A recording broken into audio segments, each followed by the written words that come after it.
जब भी हम क्रिमिनल जस्टिस सिस्टम के बारे में सोचते हैं, तो आम सबसे पहले क्या दिमाग में आता है? हथकड़ी, पुलिस और जेल की सलाखें। मतलब ऐसा लगता है कि किसी पर आरोप लगा और सीधा जेल का दरवाजा खुल गया। हाँ, बिल्कुल ऐसे ही लगता है। लेकिन आज हम जिन लीगल डॉक्यूमेंट्स और विश्लेषणों की गहराई में उतरने वाले हैं ना, उनका सबसे पहला ही वाक्य हमारे इस आम सोच को पूरी तरह से पलट देता है। और वो वाक्य सिर्फ एक राय नहीं है, बल्कि हमारे पूरे न्याय तंत्र का एक बहुत बड़ा आधार है। सही कहा। उसमें लिखा है, जमानत नियम है और जेल अपवाद। मतलब bail is the rule, jail is the exception. ईमानदारी से कहूं तो ये पढ़कर मुझे थोड़ी हैरानी हुई। हाँ, मैं मानती हूँ कि ये सुनकर अक्सर लोग चौंक जाते हैं। मतलब अगर जमानत ही नियम है, तो क्या ये अपराधियों के लिए सजा से बचने का कोई फ्री पास या कोई शॉर्टकट नहीं बन गया? देखिए, पहली नजर में तो ऐसा ही लगता है, लेकिन अगर हम इस व्यवस्था के पीछे के तर्क को समझें, तो तस्वीर एकदम साफ हो जाती है। जमानत का जो मुख्य उद्देश्य है, वो किसी को सजा से बचाना नहीं है।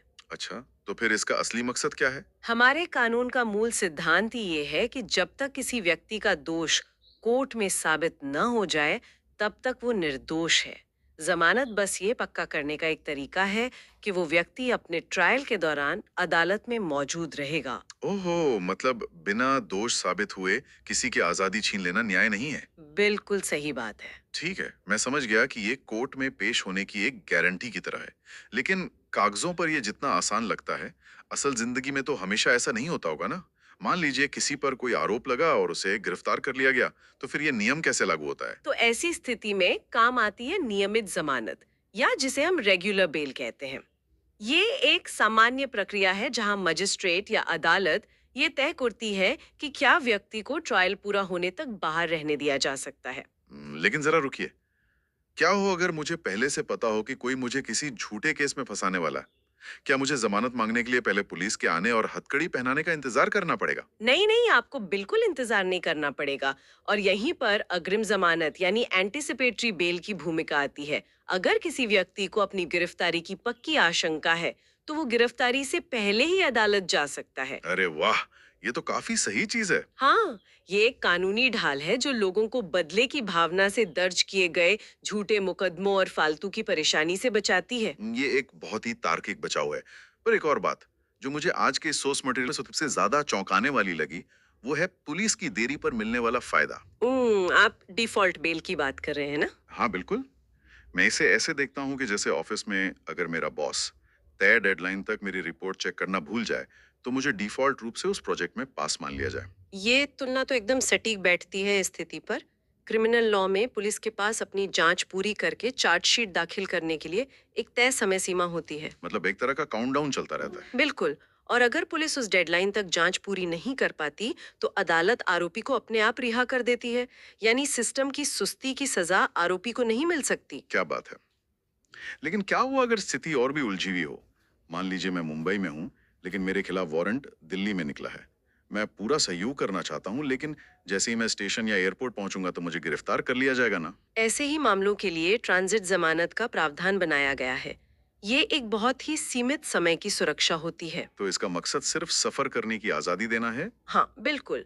इसका सिर्फ एक ही मकसद है कि आप बिना रास्ते में गिरफ्तार हुए सही अदालत तक यात्रा कर सके और वहां जाके अपनी नियमित जमानत की अर्जी लगा सके। अच्छा, और वो जो एक अंतरिम जमानत भी होती है, वो क्या है? उम्म, वो बस अगली सुनवाई तक के लिए बहुत ही छोटी अवधि की रिहाई होती है। ठीक है, ये तो हुई ट्रायल से पहले की बात। पर हमारे स्रोत उन लोगों का भी जिक्र करते हैं जो पहले ही दोषी साबित होकर जेल में हैं। वहाँ पैरोल और फरलो जैसे शब्द आते हैं। क्या ये दोनों एक ही चीज के दो नाम हैं? नहीं, दोनों में एक बहुत बारीक लेकिन जरूरी अंतर है जिसे लोग अक्सर मिला देते हैं। पैरोल तब मिलती है जब कोई बहुत खास कारण हो, जैसे परिवार में किसी की मृत्यु हो गई या कोई शादी है। तो मतलब ये कोई अधिकार नहीं है? नहीं, ये कोई अधिकार नहीं है, बल्कि एक तरह की रियायत है। वही फरलो लंबी सजा काट रहे कैदियों को दिया जाने वाला एक तरह का अवकाश है। इसका मकसद क्या होता है? इसका मकसद ये है कि कैदी समाज से पूरी तरह कट न जाएं।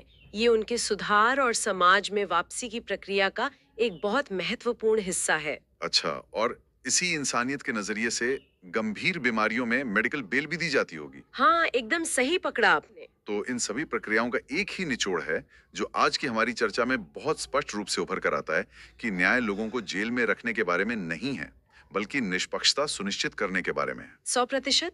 लेकिन ये भी याद रखना बहुत जरूरी है कि जमानत कोई अंधा कानून या पूर्ण अधिकार नहीं है। अदालतें हमेशा अपराध की गंभीरता और सबूतों पर गौर करती हैं। हाँ, ये देखना भी तो जरूरी है कि बाहर आकर वो व्यक्ति समाज के लिए खतरा तो नहीं बनेगा। बिल्कुल। या गवाहों को डराएगा तो नहीं, ये सब देखा जाता है। और यहीं पर ये पूरा विषय और भी गहरा हो जाता है। एक तरफ हमारे पास ये सिद्धांत है कि जमानत नियम है, और दूसरी तरफ समाज की सुरक्षा का भारी दबाव है। हाँ, ये एक बहुत ही नाजुक संतुलन है। तो ये बहुत बड़ा सवाल छोड़ जाता है सोचने के लिए। जब कोई मामला अदालत में जाता है तो बिना पूरा ट्रायल हुए कोई जज महज कुछ मिनटों की सुनवाई में ये कैसे तय करता होगा कि सामने खड़ा व्यक्ति आजाद होने पर सुरक्षित नागरिक साबित होगा या फिर समाज के लिए कोई बड़ा खतरा। ये न्याय प्रणाली का वो संतुलन है जो किसी भी कानून की किताब से कहीं ज्यादा इंसानी समझ और अनुभव पर टिका है।